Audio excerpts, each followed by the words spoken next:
Hi guys, क्या आपने एक ऐसे लाइफ सेविंग इंजेक्शन के बारे में सुना है जिसकी कॉस्ट है अराउंड 3 CR। और उससे भी क्रेजी बात यह है कि ये एक लिविंग ड्रग है जो आपके इम्यून सिस्टम को अपग्रेडेड सुपर हीरो में बदल देता है। जी हाँ, इस थेरेपी का नाम है CAR-T थेरेपी। तो क्या लगता है आपको नाम सुन के, कैसी थेरेपी होगी ये? चलिए इसे डिकोड करते हैं। दोस्तों, कैंसर ये एक ऐसी बीमारी है जो हर साल लाखों लोगों की जिंदगी को पलट के रख देती है।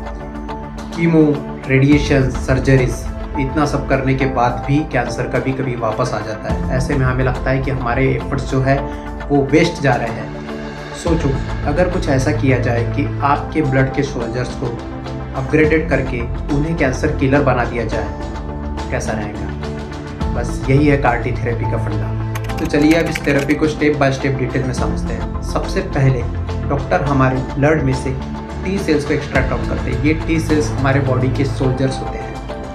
अब इन एक्सट्रैक्टेड T सेल्स के ऊपर में हम एक GPS ट्रैकिंग चिप लगाएंगे।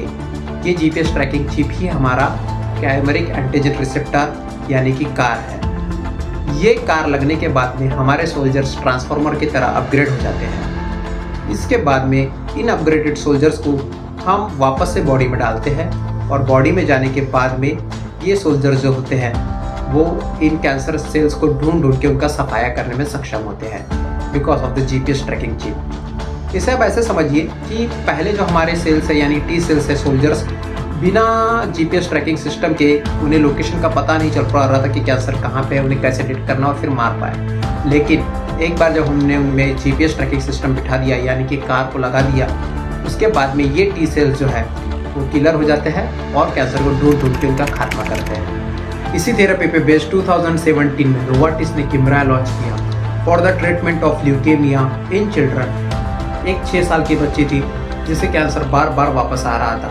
उसे CAR-T थेरेपी दी गई। CAR-T थेरेपी के बाद में उसने सक्सेसफुली कैंसर के थ्रेट को निगेट किया और वो वापस स्कूल जा पा रही है अच्छे से। दोस्तों, इंडिया में टाटा मेमोरियल हॉस्पिटल और IIT बॉम्बे ने अपना इंडिजिनस CAR-T भी डेवलप किया है। इसके इनिशियल क्लिनिकल ट्रायल्स के रिजल्ट भी काफ़ी बेटर आ रहे हैं। और सबसे बड़ी बात यह है कि ये इम्पोर्टेड CAR-T से 90% कॉस्ट इफेक्टिव होने वाला है। यानी कि जिसकी कॉस्ट अराउंड करोड़ में थी वो अब लैक्स में हो जाएंगी।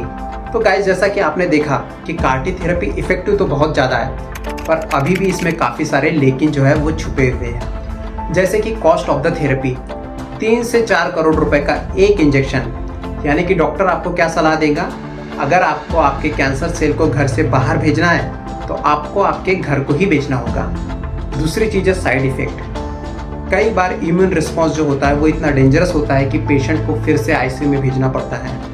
इसकी वजह होती है साइटोकाइन स्टॉर्म। यानी कि मान के चलिए कि आपने आपके घर की आग बुझाने के लिए फायर ब्रिगेड की गाड़ी तो बुलवा ली, पर उनने पानी इतना ज़्यादा डाल दिया कि आग तो बुझ गई पर आपका घर ही पानी में डूब भी गया। तीसरी चीज़ है इसके कुछ लिमिटेशंस। अभी तक की ये थेरेपी सिर्फ और सिर्फ ब्लड कैंसर तक के ही लिमिटेड है। सॉलिड ट्यूमर पे अभी तक के इसका यूज़ नहीं किया जा पा रहा है और इसके लिए अभी रिसर्च और चालू है। तो गाइस, फार्मास्यूटिक्स के पर्सपेक्टिव से अगर से देखा जाए तो CAR-T सिर्फ एक थेरेपी नहीं है बल्कि एक फ्यूचर अपॉर्चुनिटी भी है। CAR-T थेरेपी जो है वो आती है ऐसे कैटेगरी के अंदर जिसका नाम है ATMP, advance therapy medicinal products. आने वाले कुछ सालों में इंडिया में बायोटेक और सेल थेरेपी का स्कोप काफ़ी ज़्यादा बढ़ने वाला है। ऐसे में regulatory department, clinical trials, formulation, CMC, इन जगह पे जॉब्स भी काफ़ी होंगी और स्कोप भी काफ़ी ज़्यादा होगा। अगर आज आप ये सीख जाओगे तो आप कल के पायनियर्स बन पाओगे। तो अगर इसका फ्यूचर पर्सपेक्टिव भी देखा जाए तो साइंटिस्ट आज के टाइम पे कोशिश कर रहे हैं ऑफ द शेल्फ CAR-T बनाने की। ऑफ द शेल्फ CAR-T में रेडीमेड सेल्स यूज़ होंगे, यानी कि हम जो बॉडी में से निकाल के उसको फिर अपग्रेड करके वापस बॉडी में डाल रहे थे, इतनी लंबे प्रोसेस फॉलो करने की ज़रूरत नहीं होगी। रेडीमेड सेल्स हमारे पास रहेंगी जिसे बॉडी में डायरेक्टली इंसर्ट किया जाए और इसका इफेक्ट देखा जाए। इससे कुछ बेनिफिट्स होंगे, जैसे कि इससे कॉस्ट काफ़ी ज़्यादा रिड्यूस होंगी।